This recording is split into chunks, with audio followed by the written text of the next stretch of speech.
When my wife first told me she wanted to open our marriage, I thought I had misheard her. We were sitting together on the couch, the television playing a show neither of us was paying attention to.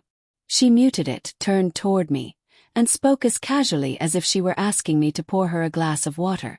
"I think we should open our marriage." The words knocked the air out of me. 10 years of promises, loyalty, and hard work suddenly felt like they meant nothing. I stared at her, waiting for a smirk, some hint that she was joking, but there was no smile. Her face was calm, almost detached, as though she had already made the decision without me. Pushed back immediately. I told her marriage was about commitment, not trying out replacements. But she argued. She said she needed freedom, that monogamy was outdated, that exploring other options would make her feel alive again. Alive again. The way she said it cut deep. It told me she hadn't felt alive with me in a very long time. I wanted to leave right then, but I didn't. Some part of me clung to the hope that giving her what she wanted might stop her from leaving me altogether. So, against my values and instincts, I agreed. The days that followed felt empty. She came and went at odd hours, her phone constantly in her hand. She smiled more often, but never at me. Each time I caught that smile, my chest ached.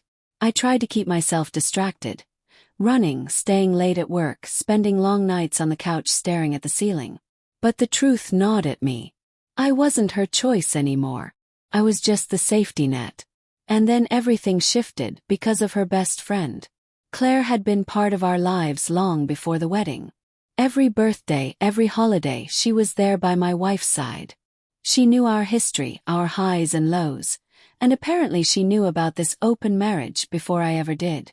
One evening, my wife left the house with only a half-hearted kiss on my cheek. I sat on the porch steps, trying to convince myself I still mattered. That's when Claire's car pulled up. She walked over, studied my face and said softly, "You don't look okay." I forced a smile. "Would you, if the person you loved asked for freedom from you?" Her expression darkened. She doesn't know what she's doing. She's chasing chaos, not freedom. Something in the way she said it cracked the wall I had been holding up. I admitted how lost I felt, how humiliated I was, how I didn't even recognize myself anymore. Claire didn't judge, didn't offer empty comfort. She just sat beside me in silence, as if saying, "You don't have to carry this by yourself." When she finally stood to leave, she paused and told me, "Don't drown because she's careless. You deserve someone who sees you." Those words stayed with me. Not long after, Claire came by again, this time with takeout and a quiet determination. "You can't keep living on cereal for dinner," she teased. We sat at the kitchen table, eating noodles out of plastic containers, and for the first time in weeks I laughed. She kept showing up, sometimes to check in, sometimes to drag me out of my own head. We'd go for walks, sit in her car listening to music, or talk about anything except my wife. Slowly, I started to feel human again, not just the abandoned husband but a man with thoughts and feelings that mattered. Then came the night everything changed. It was late. My wife had gone out again in search of her freedom. I sat on the porch when Claire walked up, her eyes tired but kind. She sat down beside me, our shoulders brushing. "You can't keep living like this," she said. "I don't know how else to," I admitted. She turned toward me, her gaze steady. "Yes, you do. You just need someone to remind you."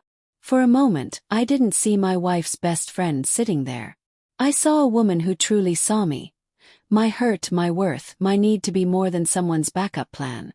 "Claire," I started, but the words caught in my throat. She shook her head gently. "Don't explain.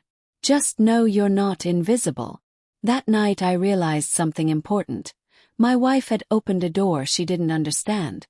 In trying to push me away, she had accidentally shown me who really cared. In the weeks that followed, I grew stronger. Not because Claire filled the void my wife left, but because she reminded me I still had value. She showed me betrayal didn't have to be the end of my story. Eventually, my wife noticed the shift in me. She panicked, accused me of changing, as if she hadn't been the one to light the match. When she saw me with Claire, talking, laughing, simply being myself, her face twisted with anger. You can't, she hissed. She's my best friend. I met her glare with a calm I hadn't felt in years. You wanted freedom, I told her. So I took mine. The truth stunned her. She thought she could rewrite the rules without consequences. She thought I'd stay tethered, waiting while she explored. She was wrong. Freedom wasn't hers alone to claim. The marriage ended not long after. The paperwork was messy, the arguments cruel, but I didn't break. By then, I had rediscovered who I was. A man who deserved loyalty, who wouldn't settle for scraps of affection. Claire didn't replace my wife. She gave me back myself.